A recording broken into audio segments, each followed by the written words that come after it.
να παίξω εγώ με τον αδελφό μου τον Αντώνη που με λένε Μιχάλη και αυτός ο Αντώνης, ο Πίκουλας και οι δύο Πίκουλες. Και θα παίξουμε μπάσκετ σε αυτήν εκεί την μπασκέτα.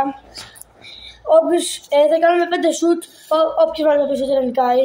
Πρώτος εγώ, παιδιά. Αν τον κάνει το στην άκρη. Θα τα χάσει όλα, να ξέρετε. 0-1. 0-2, πάμε παιδιά, πάμε! 0-3! Εντάξει παιδιά, θα νικήσω εγώ, δεν μετράει αυτό γιατί ήταν από μακριά, εντάξει.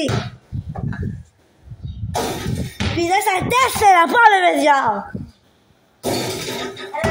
1-5, Τα πήγα πολύ χάλια. Δεν πειράζει, ό,τι γίνει. Ο Αντώνης πρώτος. Δεν μετράει, έκλεψε. Πρέπει να πας πολύ πέρα. Εδώ. Έλαμε, ναι. Το έχασε. 0-1.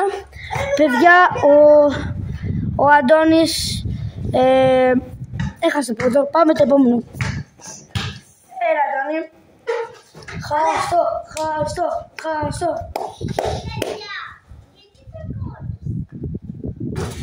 1-2. Άμα το βάλω νικάω, πάμε! 1-2. Δεν πάει να το βάλει. Πάει. Ναι. Όλα, πάμε! 1-2. 2-1-3. Έλα, Αντώνη. 1-4.